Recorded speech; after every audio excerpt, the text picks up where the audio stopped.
Welcome to Spiedel's Federal Tax Minute. I'm your host, Catherine Zidane. This week, we're talking about the risks of a compromised CAF number and the IRS's process for handling these. Spiedel's 2024 Trust Webinar Series includes 8 in-depth webinars which will help you build your trust business, prepare trust returns, and earn 17 hours of CPE. Podcast listeners can get 10% off of the full package of 8 live or on-demand webinars using discount code TRUST10 at checkout. The discount is valid October 6th through October 18th. For details, go to spidel.com and click Webinars. To prevent fraudsters from using a tax professional's centralized authorization file, or CAF, number to obtain taxpayer transcripts and other personal information, the IRS will suspend CAF numbers that it suspects are compromised. CAF numbers are considered personal identifiable information and should be kept secure. Here's an example of how a CAF number could be compromised. A practitioner includes their CAF number in a document that's shared with a client or other third party, for example, a copy of Form 2848, Power of Attorney, or Form 8821, Tax Information Authorization. Then, that document is part of a physical or digital data breach experienced by the client or third party. In this scenario, the CAF number could be compromised and misused. A tax professional may not know their CAF number has been suspended until they contact the IRS to discuss a client's tax matter and are denied because the practitioner's authority to represent the client can't be verified. When a tax professional's CAF number has been suspended, the IRS Criminal Investigations Unit will send a letter letting them know their CAF number is under review. The individuals who receive these letters are asked to verify their identities by sending the IRS a notarized document that includes pictures of their photo identification. The IRS will then go through the process of verifying the tax professional's client listings.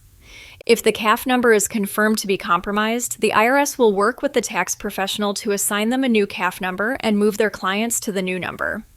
The IRS recognizes that suspending a practitioner's CAF number is significant because it means the tax professional cannot communicate with the IRS about any client issues, so the IRS is working on ways to expedite the review process.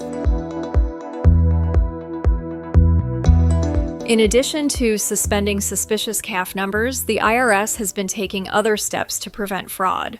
One such change requires that tax professionals now have to call the practitioner priority service line to request transcripts to be deposited into their secure object repository mailbox.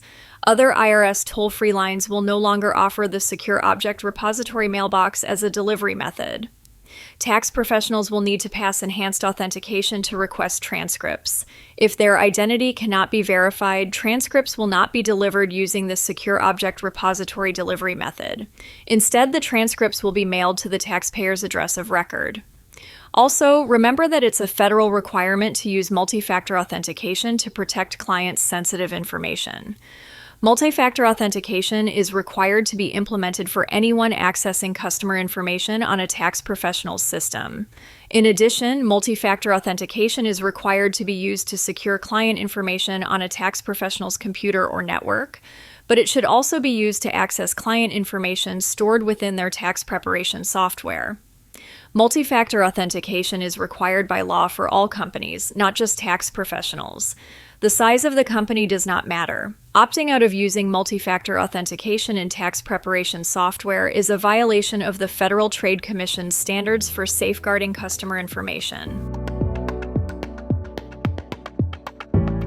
Sign up for Spiedel's quarterly federal tax update webinar, and you'll get reliable and pertinent updates on trending tax topics. Get details on this subscription webinar series and register for a full year of updates or just the upcoming session on October 23rd at spidel.com under webinars.